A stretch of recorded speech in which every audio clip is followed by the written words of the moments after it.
I remember the day I discovered the body of a fellow park ranger, John, in the woods of the national park.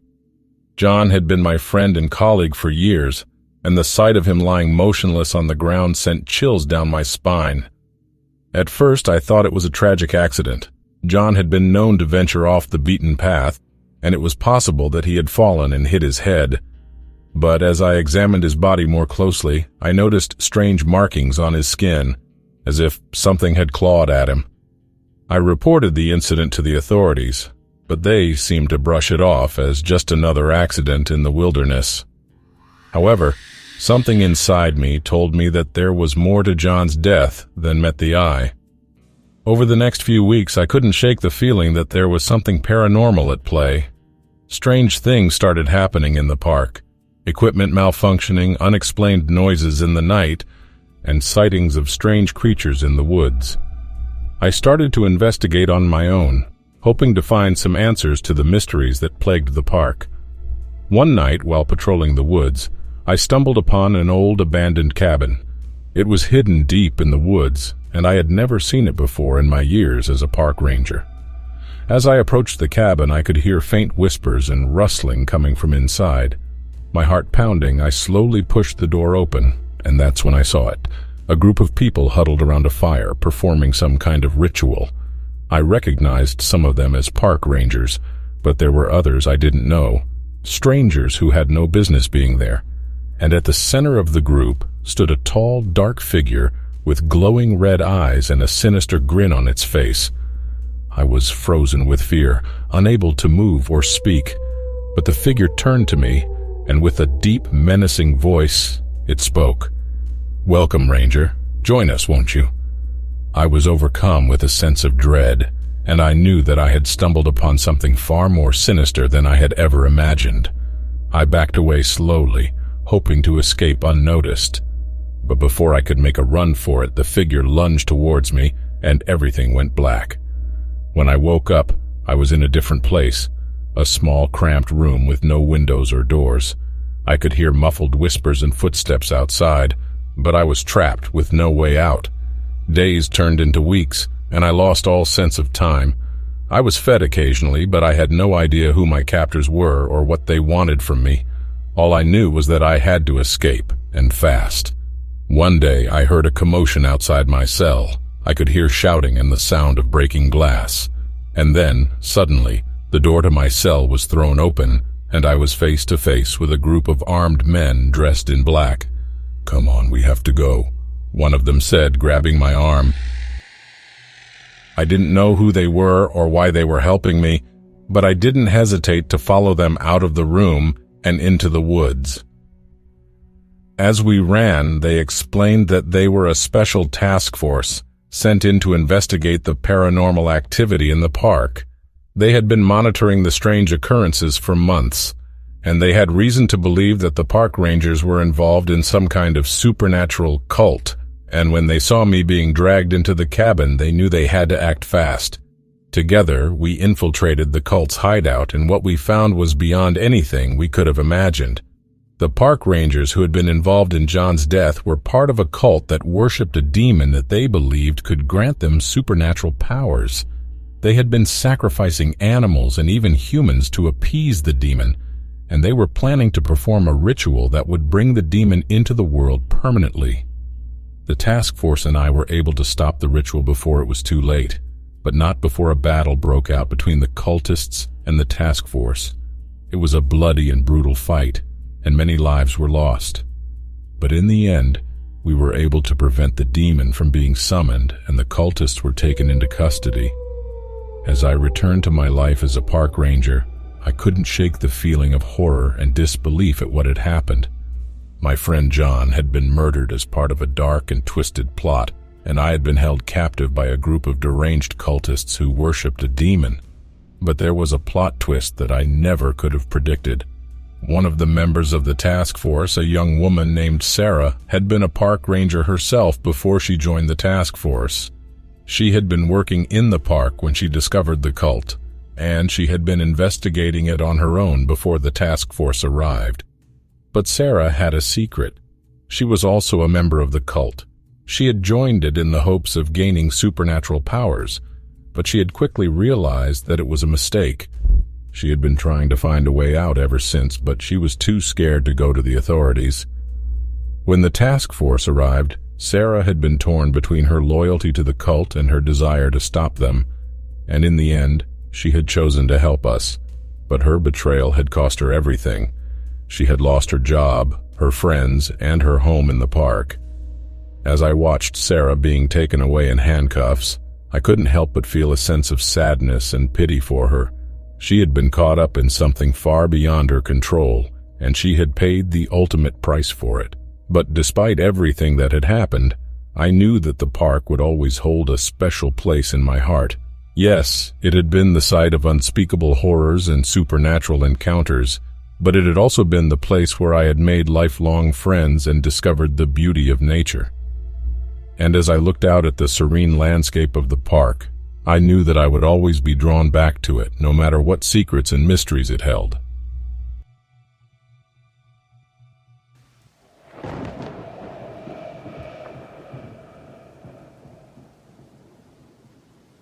I remember the day clearly. It was a beautiful summer afternoon, and I was patrolling Joshua Tree National Park on foot. As a park ranger, I had seen many strange things over the years, but nothing could have prepared me for what I was about to discover. As I walked along the trail, I noticed something glittering in the sunlight up ahead. Curiosity got the better of me, and I quickened my pace to investigate. As I got closer, I saw that it was a shiny object on the ground.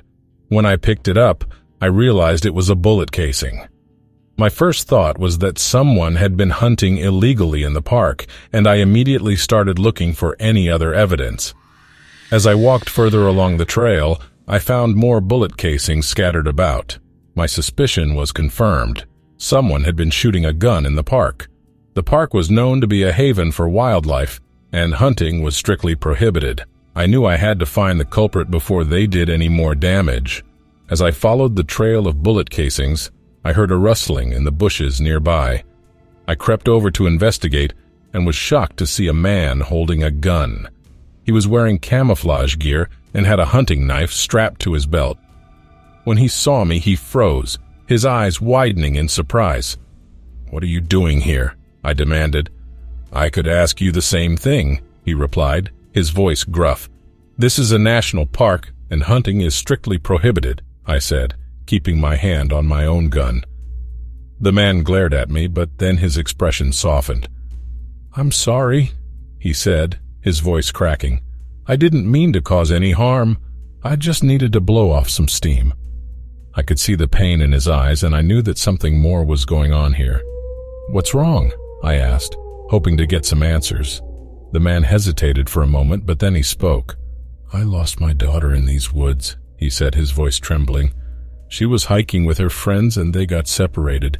We searched for her for days, but we never found her. I come back here every year on the anniversary of her disappearance to try and find some closure." I felt a pang of sympathy for the man, but I couldn't let him off the hook for breaking the law. "I understand that you're grieving, but shooting a gun in a national park is not the answer," I said firmly. The man nodded, and I could see the regret in his eyes. "I'm sorry," he said again. "I'll turn myself in and accept whatever punishment is necessary." As we walked back to my station, the man told me more about his daughter. Her name was Lily, and she was just 16 years old when she disappeared. He had spent every day since then trying to find some answers, but he had come up empty-handed. I could see how much he loved his daughter, and I knew that I had to help him in any way I could. Over the next few weeks, I worked tirelessly to investigate Lily's disappearance. I talked to witnesses, searched the woods, and even enlisted the help of a psychic medium. One night, while I was sitting at my desk, I received a call from the medium. She had a vision of Lily's ghost leading her to a specific spot in the park. She urged me to investigate the area immediately. I grabbed my flashlight and headed out into the woods. As I walked deeper into the forest, I could feel the hairs on the back of my neck standing on end. I was about to turn back when I saw something glinting in the distance.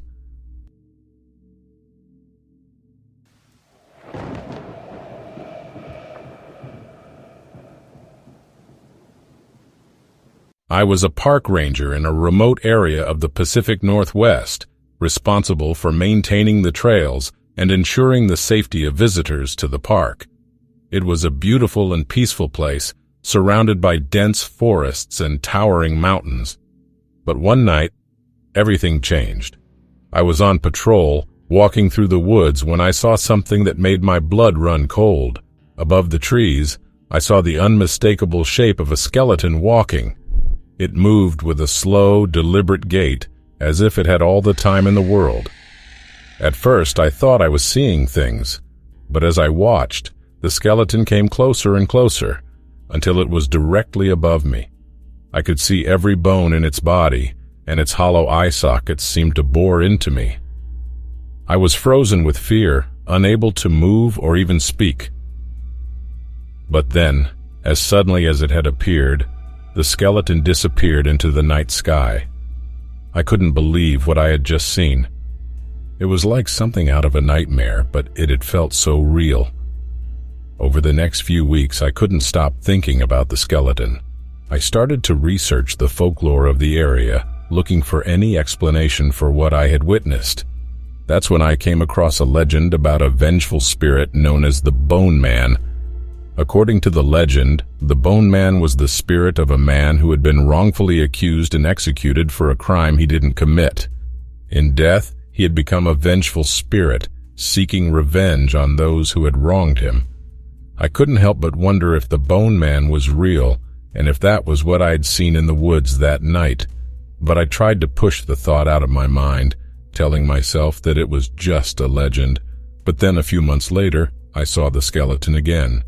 This time it was during the day, and it was hovering above a group of hikers who were walking along the trail. I watched in horror as the skeleton seemed to be following them, its empty eye sockets fixed on their every move. I knew I had to do something. I ran towards the hikers, shouting and waving my arms to get their attention. As soon as they saw me, they stopped and looked up at the skeleton. To my surprise, they didn't seem scared. In fact, they seemed almost transfixed by the skeleton, as if they were under its spell. I tried to pull them away, but they resisted, telling me that they had to follow the skeleton. They said that it was leading them to a place of great power, where they would find enlightenment. I didn't know what to do. I couldn't force them to leave, but I didn't want them to follow the skeleton either. In the end, I decided to follow them, hoping that I could at least keep them safe. We walked for hours, following the skeleton as it led us deeper into the woods. I could feel a sense of unease growing within me, as if we were venturing into a place we weren't supposed to be. Finally, we arrived at a clearing where a strange stone structure stood. It looked like nothing I had ever seen before, with strange symbols carved into its surface. The hikers approached the structure, and as they did, the skeleton vanished into thin air. But then, something even more strange happened. The symbols on the stone structure began to glow, and a beam of light shot out of the top, illuminating the entire clearing. The hikers stepped into the beam of light, and I watched in awe as they seemed to be lifted off the ground, ascending towards the sky. I stood there, rooted to the spot, as I watched the hikers disappear into the beam of light. I couldn't believe what I was seeing. It was like something out of a sci-fi movie. As the beam of light dissipated, I was left alone in the clearing, surrounded by the eerie silence of the woods. I didn't know what to make of what I had just witnessed. Was it some kind of alien abduction? A portal to another dimension? I tried to make sense of it all, but my mind was reeling. I knew I had to report what had happened, but I also knew that no one would believe me. It was too surreal, too bizarre. Over the following weeks, I couldn't stop thinking about the stone structure and the strange symbols that had glowed in the beam of light. I started doing research, trying to find any clues about what it could have been. That's when I came across an old legend about a group of ancient beings who were said to have created portals to other worlds. According to the legend, these beings had left behind markers in the form of strange structures, like the one I had seen in the clearing. Could it be possible that the structure was one of these markers? And if so, what did it mean that the hikers had entered the beam of light and disappeared? The more I thought about it, the more I realized that I needed to go back to the clearing and investigate further. It was a dangerous proposition, but I knew that I had to find out what was really going on. So I returned to the clearing, armed with a camera and a flashlight. I was determined to uncover the truth. As I approached the stone structure, I felt a sense of unease wash over me. It was as if the woods themselves were trying to keep me away. But I pushed through my fear and approached the structure. As I got closer, I noticed something strange. The symbols on the surface of the structure were no longer glowing. In fact, they looked like they had been weathered and worn down by the elements. I couldn't believe it. Had it all been a hallucination? A trick of the light? But then, I heard a sound. It was a faint humming, coming from deep within the structure. I followed the sound, shining my flashlight into the darkness. As I got closer, I saw something that made my heart skip a beat. There was a small opening in the side of the structure, and a faint light was emanating from within. I approached the opening, peering inside, and what I saw made my blood run cold. There was a room inside the structure, filled with strange machines and devices, and in the center of the room was a strange glowing orb. I couldn't believe what I was seeing. It was like something out of a sci-fi movie. But as I approached the orb, I felt a strange energy emanating from it. And then, suddenly, everything went black. When I woke up, I was lying on the ground outside the structure. My head was pounding, and I felt disoriented and confused. But then, as my vision cleared, I saw something that made my heart race. The hikers were there, standing in a group a few feet away. I couldn't believe it. They had returned. As I approached them, they told me a story that was even more incredible than what I had witnessed before. They said that they had traveled through the beam of light to another world, a world unlike anything they had ever seen before. They spoke of strange creatures, vast cities, and incredible technologies. It was like they had traveled to a parallel universe, or some kind of alternate dimension. I didn't know what to make of it all. But as I looked into their eye, I could see the truth in their words. They weren't lying or trying to pull a prank on me. They had truly experienced something otherworldly. I knew that I had to report what had happened, but I also knew that no one would believe me. How could I possibly explain what had happened in that clearing? So instead, I kept the experience to myself, haunted by the memories of that strange glowing orb and the bizarre world that the hikers had described. Months went by, and I tried to put the experience behind me. But then one day, I received a strange package in the mail. Inside was a small glowing orb, just like the one I had seen in the structure. I couldn't believe it. How had someone gotten their hands on this, and why had they sent it to me?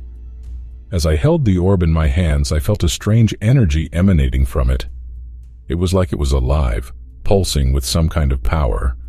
And then, suddenly, everything went black. When I woke up, I was in a strange room, surrounded by machines and devices that I had never seen before. And standing before me was a group of beings that were unlike anything I had ever seen before. They were tall, with elongated limbs and large almond-shaped eyes. They spoke in a language that I couldn't understand, but somehow I could sense that they were trying to communicate with me. As I stood there, surrounded by these otherworldly beings, I knew that my life would never be the same. I had been chosen for a reason, and I had a mission to fulfill. And as I gazed out at the strange alien landscape that lay before me, I knew that I was on the brink of a discovery that would change the course of human history forever.